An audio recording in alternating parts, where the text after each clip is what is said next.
specific field, so it could apply to anything really, not just physics or biology. But he elaborates on that.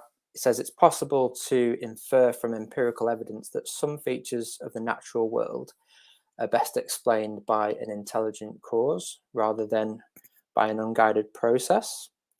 Peter S. Williams, he's a philosopher from the UK, and I quite like the way he defines ID. He says empirical evidence warrants a scientific design inference using reliable design detection criteria. So he's basically saying that in the biological realm, these living systems we can observe empirically, we can actually come up with some sort of criteria that we can apply to those, and that will feed back to us whether or not these objects are designed.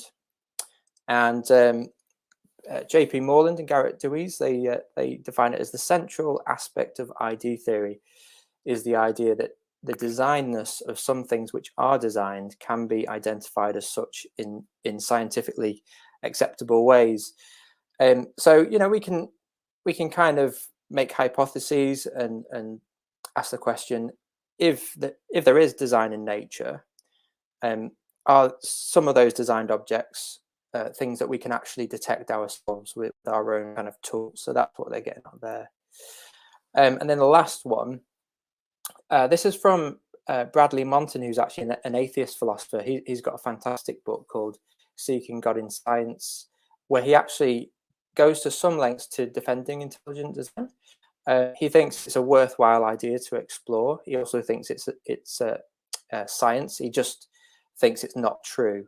But he's quite sympathetic to the idea, at least, more so than many critics.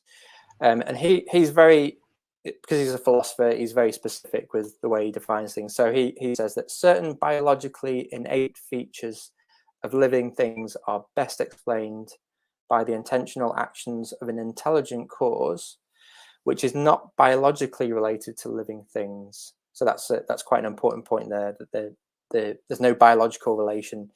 The designer isn't us, basically, and not by an undirected process such as natural selection. So that's in contrast with sort of natural mechanisms.